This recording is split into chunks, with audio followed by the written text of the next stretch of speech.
तो मेरा नाम रामानुज मिश्रा है और मैं बाय डिग्री इंजीनियर हूँ।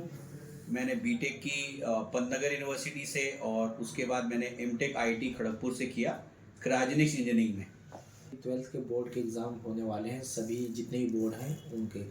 तो बच्चों को आप ऐसी कोई रणनीति बताना चाहेंगे जो उनके सीयूटी की परीक्षा में भी ठीक रहे और जो बोर्ड का परीक्षा है उसमें भी अच्छे मार्क्स आ जाए? तो देखिए, सीयूईटी में जैसा हमने बात भी की कि डोमेन सब्जेक्ट वही सब्जेक्ट होते हैं जो 12th के सब्जेक्ट्स जो आप पढ़ रहे होते हैं।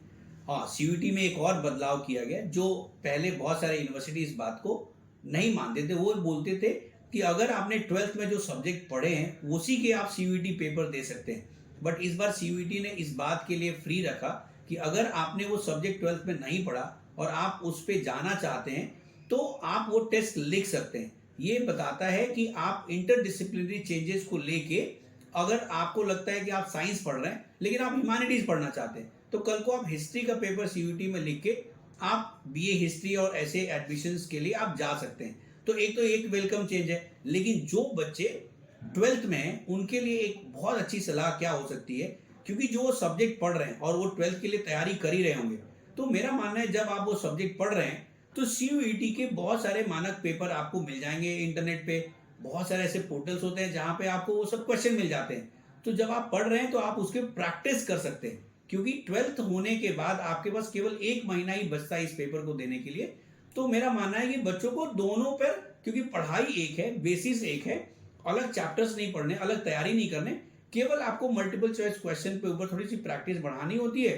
तो मुझे ऐसा लगता है कि बच्चों को साथ साथ में अपने रुचि वाले या वो सब्जेक्ट जिसमें वो सीयूटी देना चाहते हैं उसके टेस्ट देते रहने चाहिए। जो सेंट्रल यूनिवर्सिटीज़ होती हैं उसमें दाखिले की प्रक्रिया में सीयूटी की क्या भूमिका रहती है? तो जब सीयूईटी एग्ज़ाम इंट्रोड्यूस किया गया था तो इसका जो पहला नाम था वो सेंट्रल यूनिवर्सिटी एंट्रेंस टेस्ट की तरह रखा गया।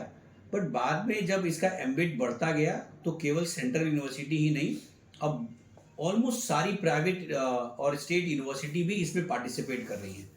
अब इसका आना और उसके पीछे जो कारण जो हम लोगों को समझ में आता है कि दिल्ली यूनिवर्सिटी में जब एडमिशन मार्क्स बेस पे होते थे तो हर एक स्टेट का मार्किंग सिस्टम अलग होता है।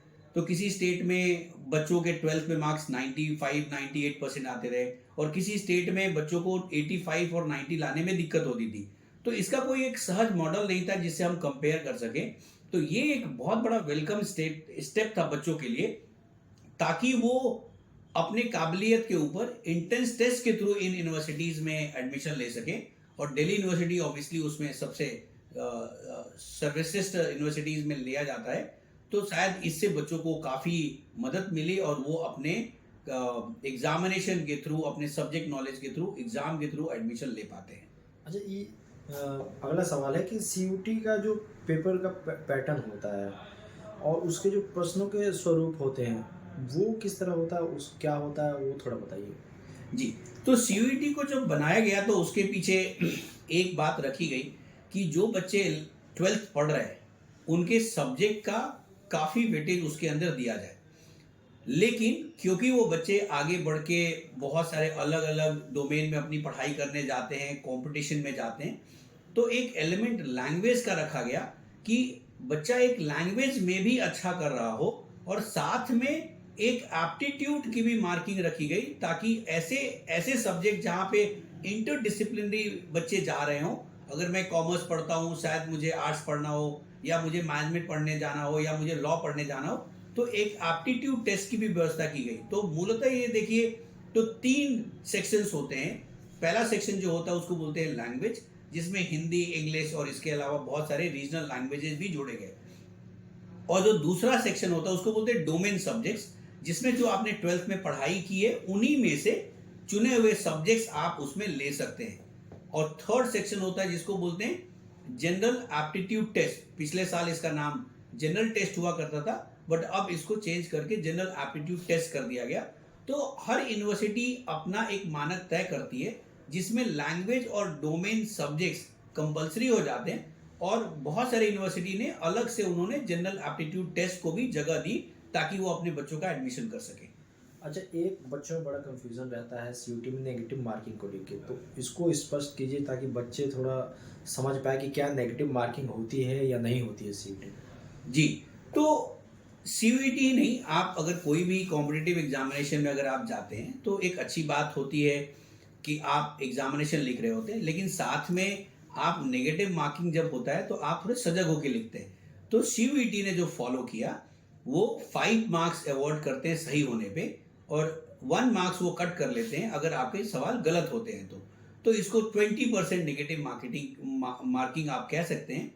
और जनरली 25% तक भी होता है बहुत सारे एग्जामिनेशन में, लेकिन सीयूईटी 5 फॉर राइट आंसर और -1 फॉर नेगेटिव, मतलब रॉन्ग आंसर के लिए यूज करते हैं। सीयूटी के जो स्कोर होता है उसके आधार पे कौन-कौन से जो यूनिवर्सिटीज़ हैं उसमें दाखिला लिया जा सकता है? सीयूईटी, जैसा मैंने पहले भी बताया कि सीयूईटी सारे सेंट्रल यूनिवर्सिटी, जितने प्रोमिनेंट स्टेट यूनिवर्सिटीज़ हैं, अब अगर मैं नाम ले लूँ, सो Delhi university, Jamia Millia Islamia, then Aligarh Muslim university, BHU, Allahabad university, Hyderabad universities, तो आप जितने प्रोमिनेंट नाम सेंट्रल यूनिवर्सिटी में सुनते हैं वो सारे ही लेते हैं। और प्राइवेट यूनिवर्सिटीज़ भी, जैसे आप अगर आप नोएडा दिल्ली रीजन में हैं, जो आपके लिए गलगोटिया यूनिवर्सिटी, अमेठी यूनिवर्सिटीज़ और शारदा यूनिवर्सिटी, ये सब लोग भी अब आगे बढ़ के सीयूईटी के स्कोर पे एडमिशन्स लेते हैं। सीयूटी में कुछ नए बदलाव भी 2025 के प्रवेश के लिए हुए हैं, वो क्या है वो थोड़ा बताइए ताकि बच्चे जान सकें। तो सीयूईटी अगर देखा जाए तो बहुत सारे चेंजेस को पिछले 2 साल में इनकॉर्पोरेट कर रहा है, और चैलेंजिंग भी है कि अगर कोई एग्जामिनेशन शुरू हो और उसमें 18 लाख लोग पार्टिसिपेट कर रहे हो तो उसको कंडक्ट करना इतना आसान नहीं होता। तो लास्ट ईयर एक बदलाव किया गया कि बहुत सारे पेपर्स को ऑफलाइन किया गया, लेकिन बाद में सीयूईटी ने इस बात को समझा कि टेक्नोलॉजी की दुनिया में ऑफलाइन पेपर कराने से बहुत सारी परेशानियां आती हैं। तो सीयूईटी ने एक वेलकम चेंज किया, मैं बोलूँगा इसको वेलकम चेंज है। एक कोई कंफ्यूजन नहीं, सारे पेपर ऑनलाइन होंगे। दूसरा, एक मार्किंग सिस्टम में उन्होंने चेंज किया। पहले होता था कि 50 क्वेश्चंस आएंगे, उनमें से आपको 40 क्वेश्चन अटेम्प्ट करने हैं, तो 10 क्वेश्चंस एक तरह से आपको एक्सपेरिमेंट करने के लिए मिल गए कि 10 आप छोड़ सकते हैं। बट बहुत बार ऐसे बच्चे इस बात को इंडिकेट नहीं कर पाते थे, तो अब बहुत ही सिंपल मामला कर दिया उन्होंने कि 50 क्वेश्चंस होंगे और सारे 50 क्वेश्चन आपके लिए कंपलसरी हैं, आप उसको लिखें और उसमें आपको मार्क्स मिलेंगे। और उन्होंने अवधि भी बढ़ा दी, पहले 45 मिनट्स का एक एग्जामिनेशन, एक सब्जेक्ट का टेस्ट हुआ करता था, अब उस 45 मिनट्स को उन्होंने 60 मिनट्स कर दिया। तो 60 मिनट, और अब सभी को 60 मिनट कर दिया गया, तो मार्किंग सिस्टम भी सबके इक्वल हो गए कि अगर आप एक सब्जेक्ट में आप अच्छा करते हैं तो 250 मार्क्स मिलेंगे। पहले क्या होता था कि जीएटी लिखा तो उसके अंदर आपको 250 मार्क्स मिल रहे हैं, लेकिन किसी डोमेन सब्जेक्ट में आपको केवल 200 मार्क्स मिल रहे हैं।